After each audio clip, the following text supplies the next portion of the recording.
On est vraiment heureux d'être avec vous aujourd'hui. Alors, on va se présenter peut-être. Je vous laisse chacun peut-être vous présenter. Moi, je suis Denis. Moi, j'ai de Vérité en Christ. Alors voilà, j'ai créé une chaîne sur YouTube qui s'appelle Vérité en Christ, avec une adresse mail qui est liée à ce site, à cette chaîne YouTube. Et voilà, donc il y a beaucoup de témoins de Jéhovah qui m'écrivent, des témoins de Jéhovah qui se posent des questions, qui ne sont pas bien dans cette organisation. Et voilà, ma chaîne, elle est dédiée à ces personnes-là qui se posent des questions. Pour ma part, j'ai grandi chez les témoins de Jéhovah, voilà, donc au biberon Jéhovah. Après, on expliquera nos parcours, mais c'est une emprise qu'a cette organisation sur l'être humain. Bien sûr, on va rentrer sur un tas de choses, d'organisation, de doctrine. Et puis, à l'âge de 25-26 ans, j'ai quitté cette organisation. Donc voilà, pour ma part, 25 ans de témoin de Jéhovah. Je laisse la place à Joël. Bonjour, donc bienvenue à tous. Merci d'être venus. Voilà, on est très heureux d'être là parce que le but, c'est de comprendre qui sont les témoins de Jéhovah, de les aider, d'aider les témoins de Jéhovah à se réveiller, à sortir, parce que ça a été le cas pour nous. On a été réveillés. Bon, moi, j'ai été réveillé grâce au Seigneur directement. Le jour du mémorial des témoins de Jéhovah. Donc, ça a été quelque chose de... Voilà, c'était... Ouais. Faut pas que je parle trop, c'est vrai. Donc, on a fait une synthèse. Pour vous montrer tout ce qu'il y a chez les témoins de Jéhovah. Le but, c'est pas de les critiquer, mais d'être vraiment objectif. C'est de vraiment étudier, de voir avec vous, de discuter. Et pour que vous puissiez ensuite, si un témoin de Jéhovah vous parle, savoir d'où ils viennent, qui ils sont et ce qu'ils enseignent. Et vous allez voir que finalement, ils utilisent une Bible qui est même, entre guillemets, falsifiée, mais qui va avec ce qu'ils enseignent, qui va dans l'enseignement qu'ils propagent. Et ma chaîne, c'est Wow, Word of Watchtower. Wow. Waouh. Voilà. Et moi, c'est Natacha. J'ai aussi grandi chez les témoins de Jéhovah. J'ai aussi une chaîne YouTube qui s'appelle Les TJ face à la Bible. Et voilà, on vous racontera notre histoire un petit peu plus dans les détails ce soir, juste pour vous brosser un petit contexte et vous expliquer comment va se passer la journée. Donc ce matin, on va aborder certains thèmes des croyances des témoins de Jéhovah. Voilà, on va déjà commencer par qui sont-ils, puisque certains ne les connaissent pas du tout, ou très peu, ou juste peut-être parce que vous avez vu la petite valisette au bord de la route. Peut-être vous vous interrogez, on vous a dit de vous méfier, vous ne savez pas trop ce qu'est les témoins de Jéhovah. Donc on va vous raconter leur histoire, ce que sont vraiment les témoins de Jéhovah depuis l'origine. Voilà, c'est Joël qui va s'occuper de cette partie-là. Pour ceux qui sont témoins de Jéhovah, c'est intéressant aussi comme partie parce que ça rentre vraiment dans le fondateur et les réelles origines, celles qui ne nous sont pas tout à fait dévoilées quand on est témoin de Jéhovah en fait. Et ensuite, on abordera toute une série de parties sur les croyances des témoins de Jéhovah et comment leur répondre. Parce que le but aussi, c'est pas juste de vous faire découvrir la foi des témoins de Jéhovah, mais c'est que vous puissiez utiliser peut-être certaines choses qu'on va vous donner pour pouvoir discuter avec les témoins de Jéhovah. Cette petite formation qu'on fait, on l'a déjà donnée dans certaines églises. Nous, ça nous tient vraiment à cœur. On ne fait pas ça parce qu'on est en rébellion ou en opposition avec les témoins de Jéhovah. On fait ça parce qu'on aime les témoins de Jéhovah. On a grandi dedans, on a nos familles qui sont à l'intérieur, on a tous nos anciens amis qui sont à l'intérieur, on les aime en fait. Et en sortant de là, on sait à quel point ça a été dur, ce que ça nous a coûté. On sait à quel point on leur a menti, on est en train de leur mentir sur plein de choses. Et vraiment, nous, dans notre cœur, on veut communiquer ça. C'est pour ça qu'on a créé des chaînes pour aider tous ces gens-là. Ils sont quand même 8 millions sur la Terre. Des gens zélés qui aiment Dieu, vraiment qui aiment Dieu, des gens sincères. Et voilà, on voudrait leur faire découvrir, vraiment leur faire prendre conscience de ce dans quoi ils sont réellement, leur montrer la vérité. Après, chacun est libre et fait son choix, évidemment. Et donc, on veut vous l'apporter à vous en tant que chrétien aussi, parce que peut-être que du coup, Dieu va mettre devant votre route ou votre chemin, peut-être dans les semaines ou les mois qui viennent, des témoins de Jéhovah, et peut-être qu'il rappellera à votre cœur certains textes bibliques, qui va peut-être semer une petite graine chez eux et leur donner envie d'aller creuser dans l'Évangile la vérité de Christ, parce que c'est elle qui est importante. Voilà. J'ai trop parlé. Alors voilà les thèmes qu'on va voir ce matin. On va voir la Bible des témoins de Jéhovah, traduction du Monde Nouveau. On va voir le nom Jéhovah, qu'est-ce que c'est, puisqu'on ne l'utilise pas dans les églises, donc d'où il vient. On va voir la nature de Jésus. On va voir le Saint-Esprit. Et cet après-midi, on abordera le sujet du baptême, de l'espérance, du repas du Seigneur, de l'excommunication et de concrètement, avec tout ce qu'on a vu, comment on va faire pour les aborder. Voilà le petit programme de la journée et on va commencer par laisser la place à Joël. Je vais juste rajouter quelque chose. À chaque fois qu'on va intervenir, c'est pas un monologue qu'on va faire, ok? Donc il n'y a pas de questions bêtes. Oui, Gérald.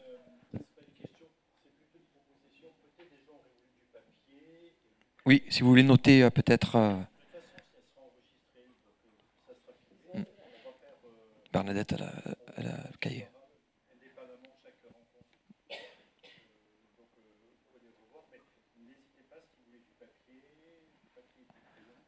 Voilà, donc il n'y a vraiment pas de questions bêtes. Vous levez la main, là j'ai pas compris, mais alors comment se fait-il que ceci, que cela, n'hésitez surtout pas. Hein. Voilà. Au niveau du temps, on a prévu 2 heures ce matin et 2 heures cet après-midi. Hein. Donc c'est quand même... ouais, là 2h30 parce qu'on a commencé un petit peu plus tard.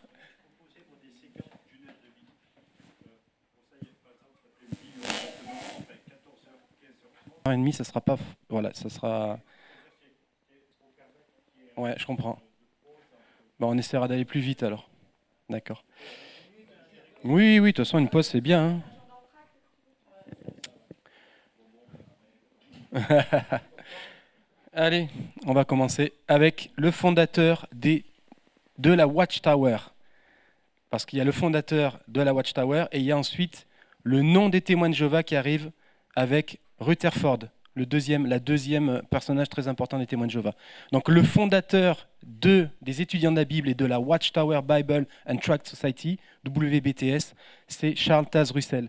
Il est né en 1870 et il est mort en 1916 et il était un ancien pasteur adventiste. Alors moi j'ai pas retrouvé de traces comme quoi il a eu un diplôme en théologie pour être pasteur, mais en tout cas bon voilà, on dit qu'il était pasteur adventiste. Alors, il est né donc le 16 février 1852 à Allegheny, c'est à Pittsburgh aujourd'hui, c'est la ville de Pittsburgh. C'est le deuxième fils de Joseph et donc de sa mère Anne-Lisa Burney. Et son père, donc c'est quand même une famille aisée, une famille juive aisée. Son père commence avec un magasin d'articles de confection. Et ses affaires prospèrent tellement, donc là le petit Russell est tout petit, il doit avoir 3 ans, ses affaires prospèrent énormément et il crée énormément de succursales de vêtements, d'habits.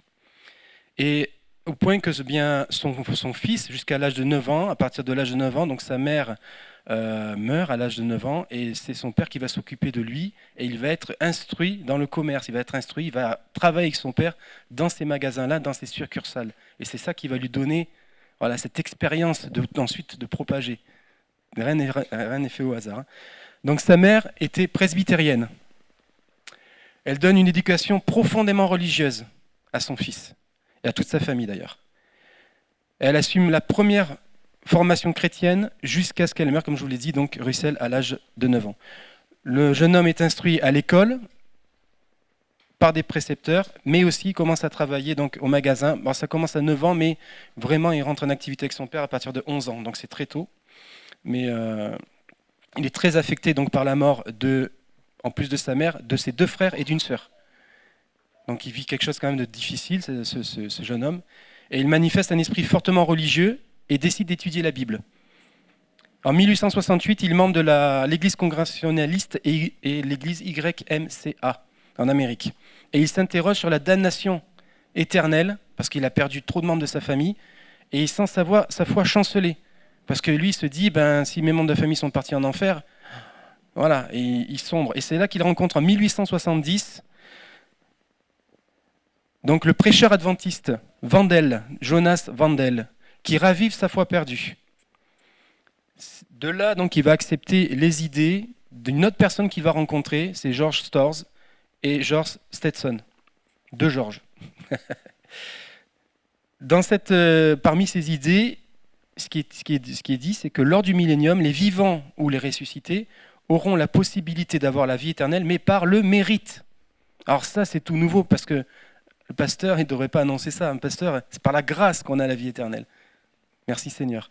On n'a pas la vie éternelle parce qu'il y a un mérite, parce qu'on fait des heures, parce qu'on fait des œuvres. Non. Mais lui, ça va lui plaire. En 1870, il forme avec sa famille et quelques autres amis les étudiants de la Bible. Le but, c'est de n'étudier que la Bible, mais quand même en se basant sur des publications adventistes. Voilà, donc c'est bien, mais il n'y a pas vraiment cette recherche biblique. Et finalement, voilà, il essaie par lui-même et avec l'aide donc de George Storrs, eh bien, de comprendre un peu mieux la Bible. Ils en viennent à comprendre que pour eux, en fait, les Juifs seront restaurés en tant que peuple en Palestine. Alors ça, c'est très important parce que lui, il est juif et voilà, il est aussi très proche de la famille Rothschild, avec qui il est financé, il faut le savoir. À ce sujet, j'ai trouvé un site qui disait « La nouvelle religion culte du contrôle de la pensée fut financée par les Rothschild et Charles Taze-Russell était un de leurs amis, tout comme les créateurs des Mormons qui furent financés également par les Rothschild, par l'intermédiaire de John Kuhn et Loeb et la compagnie Russell. » Alors ça doit pas être la même. Les fondateurs mormons étaient tous des francs-maçons, et on va comprendre que Russell aussi, parce qu'à l'époque, il fallait avoir un pied là-dedans pour pouvoir avancer. Il fallait avoir les entrées, comme on dit. C'est toujours le cas aujourd'hui, d'ailleurs. Voilà. Donc en 1876, ce sont des années de croissance. Et c'est vrai que ce petit groupe d'étudiants de la Bible progresse. Les gens sont un peu déçus de la religion catholique, il faut le savoir. Et c'est vrai que là, ils annoncent de nouvelles choses. Des choses un peu contraires même, par rapport à ce que les catholiques disent. L'enfer n'existerait pas, on a vu, ça serait sur le mérite. Mais ça, bon, les catholiques le disent aussi. C'est avec le mérite aussi qu'on a, il faut acheter ses places pour... voilà, bon. En 1876, Russell contacte Nelson Barbour, un prêcheur adventiste indépendant, et il lui offre son soutien financier pour qu'il puisse faire paraître son premier livre de 196 pages, Les Trois Mondes, la moisson de ce monde. Donc vous voyez l'image au milieu. Donc là, c'est le premier livre que Russell décide de publier et de diffuser. Et ensuite, dans ce livre, ce qui est intéressant, c'est qu'il reprend les théories de fin de temps. Alors, vous allez voir que la fin du temps chez Témoins de Jéhovah, c'est un sujet récurrent. Armageddon, la fin du monde, voilà, c'est vraiment quelque chose. Moi, je pense que c'est un moyen pour eux de tenir les gens sous la peur.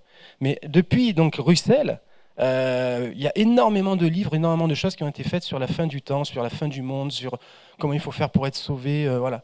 Mais pas sur la grâce, pas sur le jour où le Seigneur vient pour récupérer les siens, tout ça. C'est un autre message beaucoup plus compliqué. Donc il y a 3 points. Il dit que le Christ est de retour de façon invisible depuis 1874. Alors je ne sais pas d'où il a pris ça, mais après il va le reporter plus tard, il dira que c'est en 1914, depuis 1914 que Christ est là de façon invisible. Deuxième point, il dit que la destruction des institutions de ce monde donc est prévue pour 1914. Puis finalement, il va se rendre compte que la date arrivant, puisqu'il est mort en 1915, non, ça ne marche pas non plus. Et ensuite, l'imminence du retour du peuple juif sera sur sa terre, là-bas, en Israël. Ensuite, Charles Russell édite 2 gros livres, très importants pour les Témoins de Jéhovah, Objet et manière du retour de notre Seigneur, en 1871, et un autre livre, Nourriture pour chrétiens réfléchis. Et enfin, en 1879, donc, il quitte Barbour, parce que les idées n'allaient plus ensemble. Lui était quand même attaché à l'enseignement du Christ. Et Russell part vraiment dans des explications très précises. Et il fonde son magazine La Tour de Garde, 1879. Se fondant sur les calculs, il va quand même garder les calculs de Barbour. Et dans sa Tour de Garde, il va annoncer que les étudiants de la Bible pourraient être enlevés au ciel en 1914. Et forcément, il avait dit que ce serait la fin du monde. Donc avant la fin du monde, tous les étudiants sont enlevés au ciel. Mais comme cette date commence à approcher, il commence à changer ses propos. Et il s'ensuit, bien sûr, vu que les autres étudiants de la Bible étaient heureux de monter au ciel en 1914, il s'ensuit une rupture. Il s'ensuit une rupture avec des collaborateurs, John et Patton, qui fondent des publications concurrentes et entraînent avec eux une partie des étudiants de la Bible. Vous savez, il y a un passage de la Bible en Deutéronome qui dit que quand un prophète se permet d'annoncer des choses au nom de Dieu et que ces choses ne se réalisent pas, et ce passage dit « N'aie pas peur, ne l'écoute pas cet info prophète ». Et même à l'époque, comme le disait le pasteur, à l'époque, même ces personnes étaient lapidées parce qu'elles avaient menti, elles s'étaient fait passer pour des gens qui disaient des choses de la part de Dieu. Et en fait, tout au long de sa vie, Russell a annoncé des dates de destruction, d'enlèvement du peuple, etc. Mais plusieurs dates, 5-6 dates. Et à chaque fois, c'était négatif. Ça ne s'est pas passé comme ça. Et c'est là qu'on peut comprendre que Russell n'avait pas l'Esprit Saint sur lui, le vrai Esprit Saint de Dieu. Et en 1880, il fonde la Watchtower Bible and Tract Society pour diffuser ses doctrines. Aujourd'hui, elle existe encore. puisque c'est le pilier de jw.org, c'est le fondement des témoins de Jéhovah. La Watchtower existe toujours. Mais maintenant, vous allez voir le logo bleu avec marqué jw.org, Jehovah's Witnesses, en anglais. Alors Charles Taze Russell écrit plusieurs livres. Il édite 6 livres intitulés L'horreur du millénium. Et vous allez voir sur ce livre-là, ici, là, vous allez voir ici, là, là, là. À chaque fois, je vous en parlerai tout à l'heure, mais vous allez voir que l'influence n'est peut-être pas vraiment bonne. Et ensuite, ces livres vont devenir les études des Écritures de la Bible en 1904. Alors, la question, on en vient. Beaucoup de personnes, ça a été un peu la polémique. Est-ce que Charles Russell était un franc-maçon? Alors, il y en a qui disent non, il y en a qui disent oui.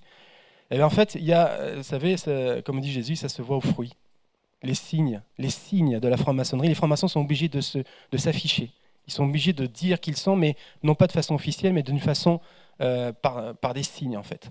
Souvent, ils vont faire des trucs comme ça. Voilà, ils vont faire des trucs comme ça. Voilà. Vous le voyez hein, aujourd'hui, hein, ceux qui font partie de ce genre de choses, quand ils font des concerts ou autres, c'est sûr, ils font souvent la pyramide, ou alors des trucs comme ça. Eh bien, lui, c'est pareil. Donc, de nombreux signes maçonniques sur plusieurs choses, sur des revues, sur des monuments, sur des livres. Donc ici, c'est la Tour de Garde. C'est le premier magazine, n'oubliez pas, qu'il a édité. Et là, qu'est-ce qu'on voit? Ici, on voit 2 signes. Ici, il y a le chevalier avec les épées. Et regardez, le chevalier. Donc ça, c'est un signe. Le site, c'est la franc-maçonnerie, c'est le sigle de York, la loge de York, qui utilise ce signe-là. Eh bien, regardez, on le revoit ici. Le même, exactement le même. Et ici, l'épée, donc la croix de Christ dans la couronne. C'est exactement la même. Donc je vais vous montrer la photo. Donc c'est le symbole de la croix, rose-croix, 7e et ultime grade du rite français, mais qui est aussi utilisé dans le rite écossais ancien. Or, Russell était écossais. Voilà, vous le voyez, il est là. Rite York, il est là, ici.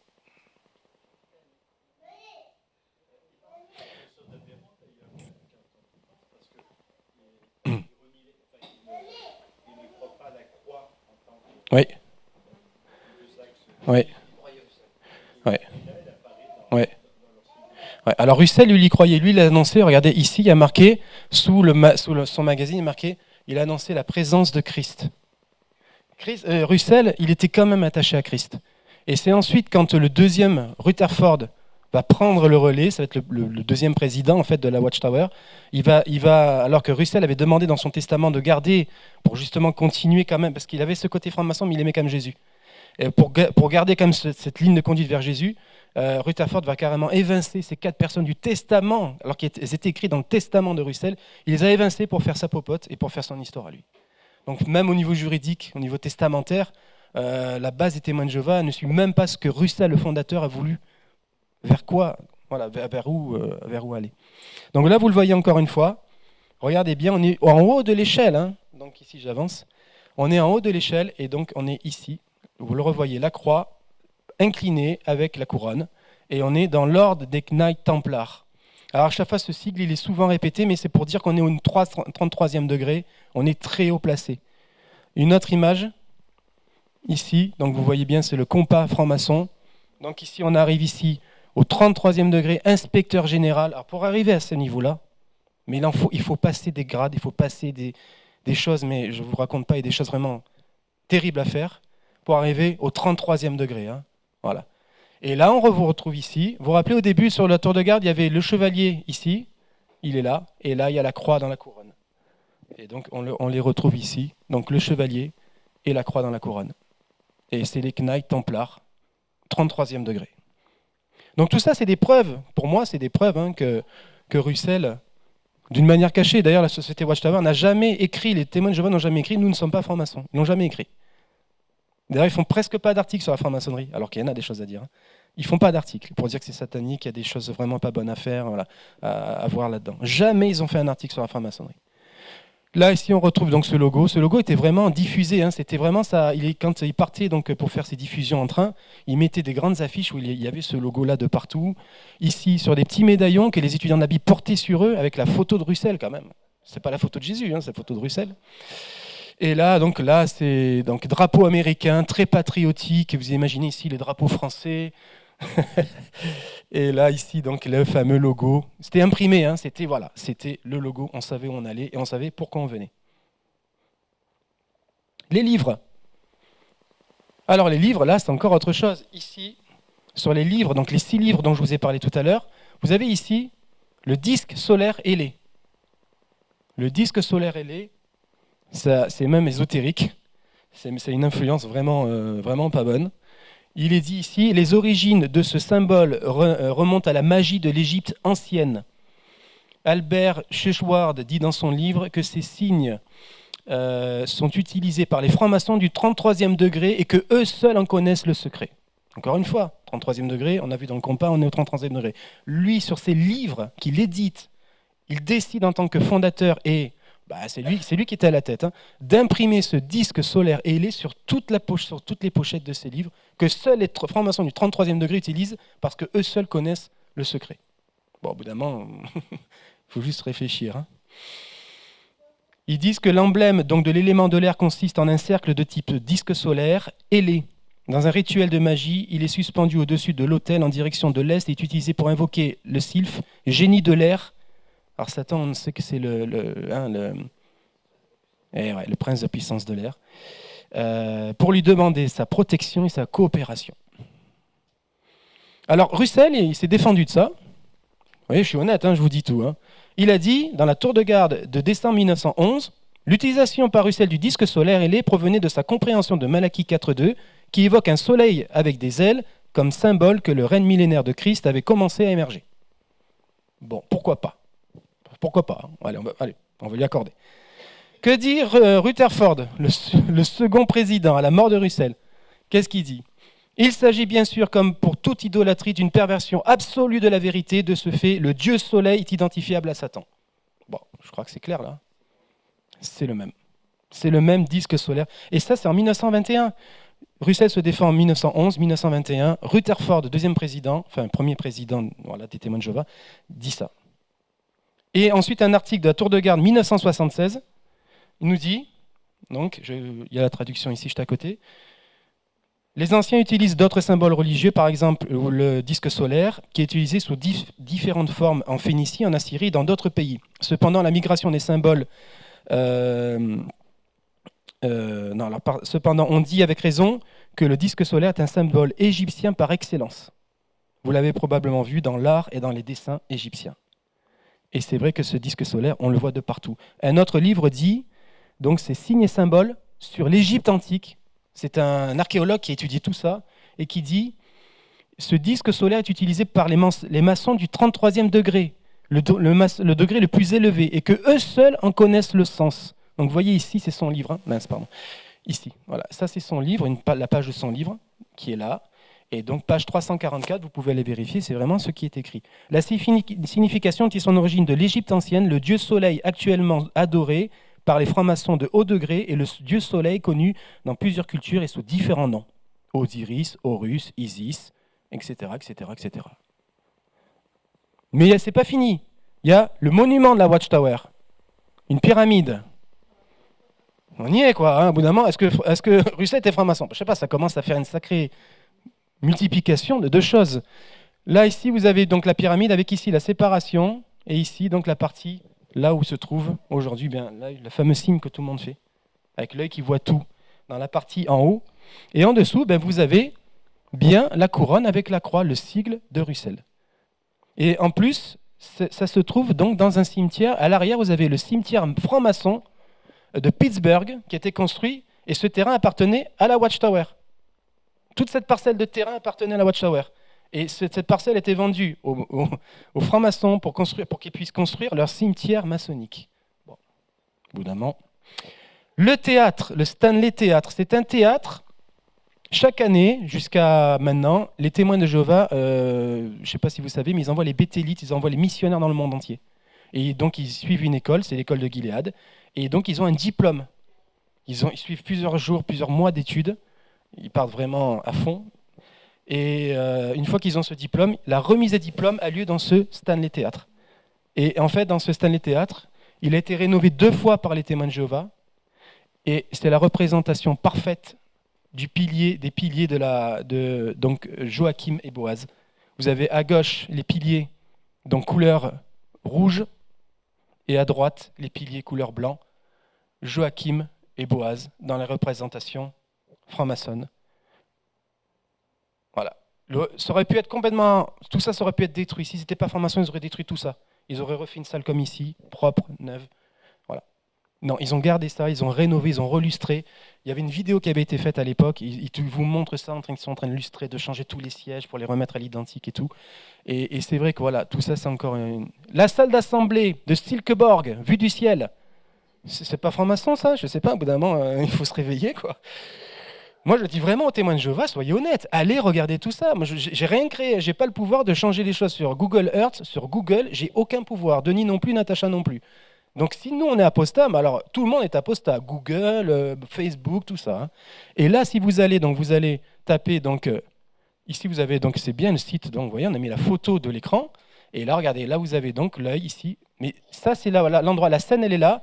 Là, ici, les gens sont ici. Ça, c'est le parking. Vous calculez, il y a tout, il y a exactement le nombre. Enfin, c'est vraiment une représentation parfaite. Et les baptêmes se font dans l'œil, c'est ça. Les baptêmes se font ici, là. Vous voyez, la piscine, elle est là.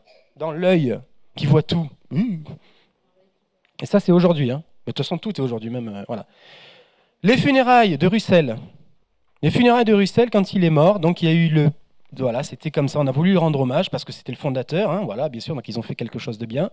Et donc ils ont voulu rendre hommage à Russell. Mais regardez, sur ces funérailles, on voit ici la colonne brisée, on voit ici, donc toujours ce sigle ici, et on voit ici, regardez la croix, elle est inversée, elle est vers le bas.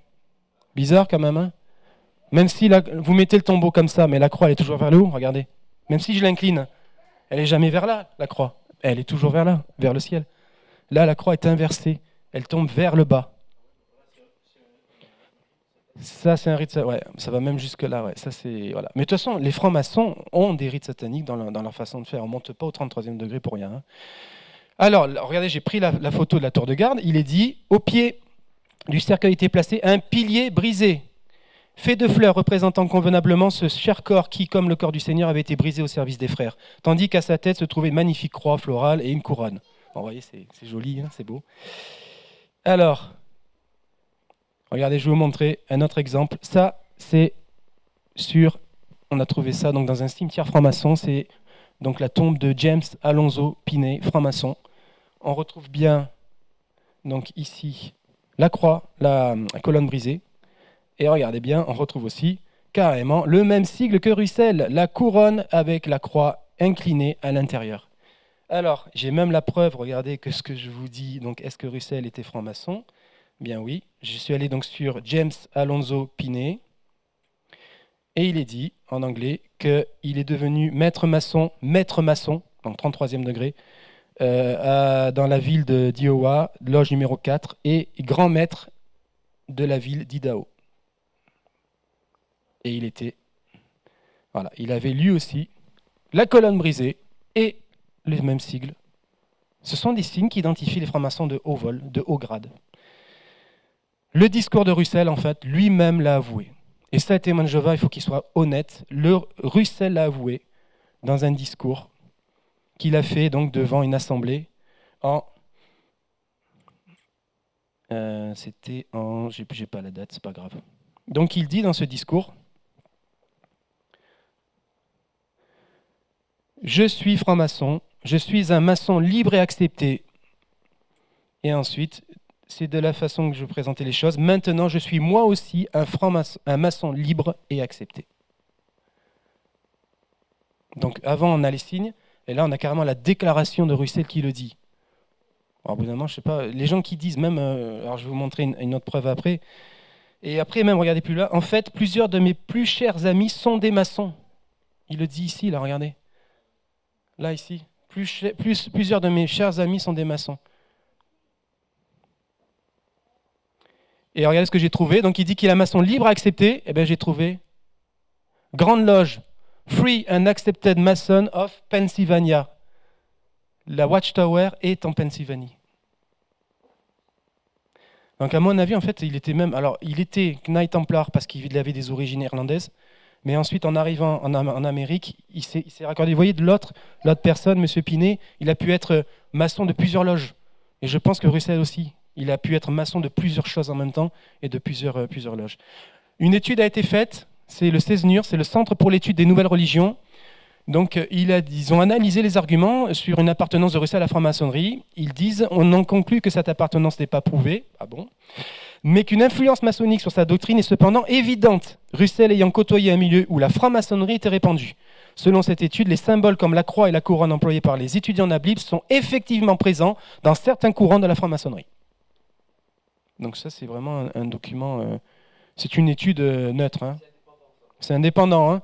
Voilà, en fait, c'est un organisme qui étudie tout ce qui se passe dans les religions, tous les signes, qui prévient.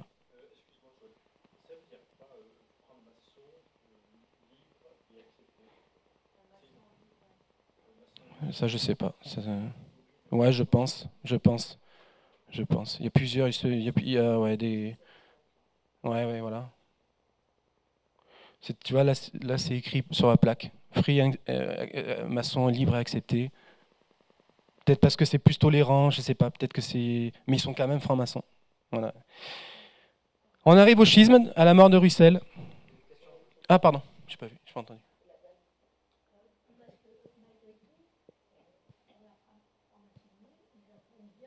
Oui. Voilà, mais c'est parce qu'en fait, il y a plusieurs niveaux en franc-maçonnerie. Il y a des médecins, il y a des avocats, des architectes et tout qui sont francs-maçons. Aujourd'hui, la plupart. Hein. Ils ne sont pas tous satanistes, hein, attention, je n'ai pas dit ça. Hein. Mais voilà. Mais ils rentrent dans. Voilà, tu deviens, du coup, je t'ouvre des portes et du coup, voilà, tout ça. Ces gens-là, ils sont à un certain niveau. Mais voilà, c'est élitiste, c'est tout. On est jusqu'au niveau. Déjà, vous montez au 13e niveau, vous commencez déjà à devoir faire des choses. Par exemple, vous devez marcher, il y a une croix qui est sur le sol. Il y a un homme qui est dessus et vous devez marcher sur lui pour dire que vous reniez Jésus. Ah oui, parce que non, mais même si vous savez, dans ce cas, vous ne montez pas au 4e degré, donc vous n'avez pas encore plus de pouvoir, encore plus de gens à votre. Voilà. Donc tous ces gens-là, ils n'ont pas forcément fait ça. Mais ils se sont peut-être arrêtés avant, parce qu'évidemment, ils ne pouvaient plus non plus par rapport à la conscience. Après, je ne sais pas ce qu'ils font, les gens. Mais voilà, il y a plusieurs degrés. Il y a du 1er jusqu'au 33e degré. Le 33e degré, c'est le plus haut, c'est celui où il faut vraiment tout faire. Voilà. Donc là, je vais vous montrer après des choses, des photos. Alors, plusieurs schismes. Le schisme, c'est ce qui a donné naissance aux témoins de Jéhovah. C'est la rupture, en fait. La rupture de la gouvernance de Russell par rapport aux personnes. Hein. Donc, en 1880, Russell impose l'idée que la rançon n'est pas seulement payée par Christ, alors ça, c'est énorme, mais aussi par les 144 000. Alors ça, c'est un blasphème. Vous voyez, il y a quand même un souci, quand même. Hein. C'est comme si, vous imaginez, notre pasteur, il annonce que non, aujourd'hui, en fait, il y a les ADD et Jésus qui vous sauve. Ou Nouvelle Vie. Ou voilà, en fait, une église plus Jésus qui vous sauve. Non, ce qui vous sauve, c'est Jésus. La rançon, le sacrifice, c'est Jésus. Ce n'est pas une organisation qui l'a payé pour vous, c'est Jésus, c'est tout. Mais cela implique que la nouvelle alliance n'est pas encore entrée en vigueur, mais les étudiants de la Bible, ils entendent ça. Et que tous les membres des 144 000, des étudiants de la Bible qui étaient là, ils ne vont pas monter tous au ciel. Bon, alors là, il y en a encore la moitié qui partent. Eh ouais. En plus, il vient les critiques donc, sur la manière d'agir de Russell, qui a priori était fondée, parce que regardez, je vais vous montrer. Sur cette photo, vous voyez, nous on a le président Macron qui est sur un tableau. Hein. Eh ben, les étudiants de la Bible, ils avaient sur le tableau ici la tête de Russell. Ça, c'est l'endroit où ils étudiaient. Il y a plusieurs endroits. Hein. Et ils avaient la photo de Russell qui était là. C'est fait très patriotique, ça fait bizarre quand même. Donc dès 1892, la manière d'agir de Russell est fortement critiquée, même par ses proches collaborateurs. Parce que justement, ce qu'il vient d'annoncer, c'est pas possible, quoi. On ne doit pas dépendre d'une organisation. En 1893, ils écrivent même un papier qui présente Russell comme un dictateur, un homme d'affaires avisé, soucieux de collecter un maximum de fonds pour vendre ses livres. C'est devenu commercial. Et ça s'est confirmé, parce qu'il y a même eu l'affaire du blé miraculeux. Dans cette affaire, en 1908, Russell fait publier dans son article La Tour de Garde qu'il vient de trouver un blé miracle au rendement extraordinaire. 9 fois plus productif que le blé qu'on connaît qui est en Amérique. Les étudiants de la Bible, j'ai mis certains, mais en fait la plus grande majorité des étudiants de la Bible suivent Russell et l'achètent à prix d'or 60 fois le prix normal. Mais il y a un journaliste qui déclenche le truc, qui annonce voilà, l'affaire. Et du coup, Russell n'a pu encaisser que 1800 $ parce que ça s'est très vite arrêté. Il a été traité d'escroc. Voilà. Le photodrame de la création, ça, témoins de Jéhovah le connaissent. Ils ont fait une pièce entière dans le nouveau site de là-bas, du Bethel. Donc le photodrame de la création, où Russell présente en fait la création de Dieu. Et là aussi, dans ce photodrame, vous voyez, donc, quand il crée le monde, vous voyez la pyramide avec l'œil dedans. L'œil qui voit tout, qui est au-dessus, comme ça. Voilà. Et il présente l'histoire biblique. On en vient donc à la passation. Russell qui passe donc à Rutherford. Après la mort de Russell, donc Rutherford, le seul candidat, est élu à la présidence. Comment il peut être élu? C'est le seul candidat. Bon. Est élu à la présidence de la société Watchtower en janvier 1917. Et il va changer toutes les croyances, notamment celle de devenir, non plus étudiant de la Bible, mais témoin de Jéhovah.